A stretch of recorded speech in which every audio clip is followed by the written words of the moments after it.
Hi friends, welcome to my channel. இன்றைக்கி நம்ம என்ன பார்க்கலான்னு பார்த்தீங்கன்னா, தக்காளி சாதம் எப்படி செய்யலான்றது பார்க்கலாம் வாங்க. நான் வந்து 2 டம்ளர் அரிசி வந்து ஃபஸ்ட்டே வந்து ஊற வச்சிட்டேன். அதுக்கப்புறம் வந்து குக்கரில் வந்து கொஞ்சம் நெய், தேவையான அளவு எண்ணெய் ஊற்றிருக்கேன்.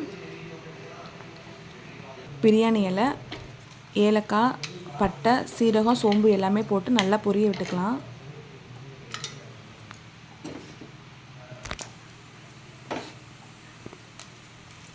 நல்லா பொரிஞ்சதுக்கப்புறம் நம்ம வந்து கருவேப்பிலை, வெங்காயம்லாம் போட்டுடலாம். நல்லா வதக்கி விடலாம்.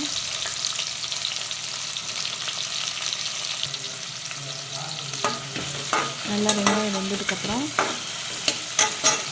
2 பச்சை மிளகா போட்டு வதக்கிக்கலாம். நல்லா வதங்கினதுக்கப்புறம் தக்காளி போட்டுக்கலாம். தக்காளி போட்டு நல்லா வதக்கிக்கலாம். கொஞ்சம் உப்பு போட்டோம்னா கொஞ்சம் டக்குன்னு வெந்துடும் தக்காளி.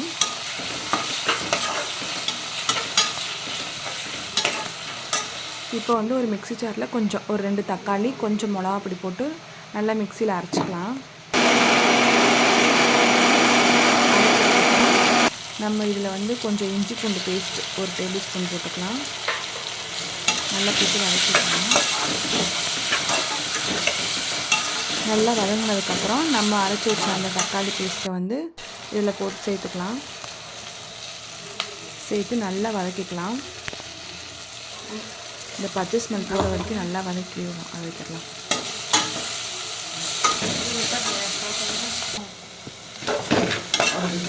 நல்லா வதங்கினதுக்கப்புறம் 2 டம்ளர் அரிசிக்கு வந்து நான் 4 டம்ளர் தண்ணி ஊற்றிருக்கேன்.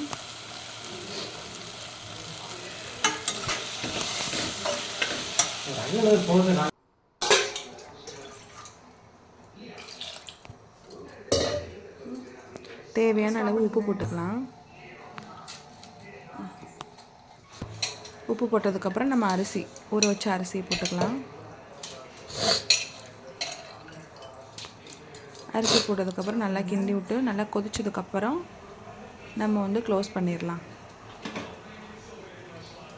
கொத்தமல்லி இலை இருந்துச்சுன்னா போட்டோம்னா நல்லா வாசமாக இருக்கும். என்கிட்ட இல்லை, நான் போடுறேன். இப்போ நம்ம க்ளோஸ் பண்ணிவிட்டு 3 விசில் நான் விட்டுட்டேன். 3 விசில் வந்ததுக்கப்புறம் இப்போ நம்ம ஓப்பன் பண்ணி பார்க்கலாம். இப்போ டேஸ்ட்டான தக்காளி சாதம் ரெடி. உங்களுக்கு பிடிச்சிருந்துச்சுன்னா லைக் பண்ணுங்கள், ஷேர் பண்ணுங்கள் அண்ட் சப்ஸ்கிரைப் பண்ணுங்கள் ஃப்ரெண்ட்ஸ். தேங்க்யூ.